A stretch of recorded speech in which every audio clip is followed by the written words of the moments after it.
இந்த விக்கிரவாண்டி தொகுதியில் எந்த சாதிக்கு அதிக ஓட்டு அந்த சாதி வேட்பாளருக்கு சீட்டு.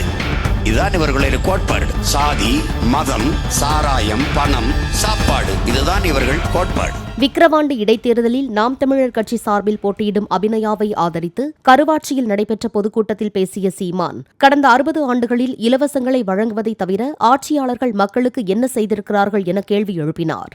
சாதிய உணர்ச்சியை தூண்டுவது, மத உணர்ச்சியை தூண்டுவது, சாராயம் கொடுப்பது, சாப்பாடு கொடுப்பது, பணம் கொடுப்பது, இதை தவிர வேற என்ன செய்திருக்கிறார்கள்? என்ன செய்திருக்கிறார்கள்?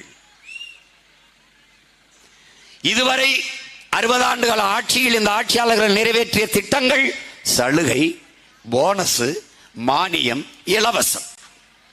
இதை தவிர வேற ஏதாவது திட்டங்கள், மக்கள் நலன் சார்ந்த திட்டங்கள் எதுவும் இல்லை. இந்த விக்கிரவாண்டி தொகுதியில் எந்த சாதிக்கு அதிக ஓட்டு அந்த சாதி வேட்பாளருக்கு சீட்டு. இதுதான் இவர்களுடைய கோட்பாடு. சாதி, மதம், சாராயம், பணம், சாப்பாடு, இதுதான் இவர்கள் கோட்பாடு.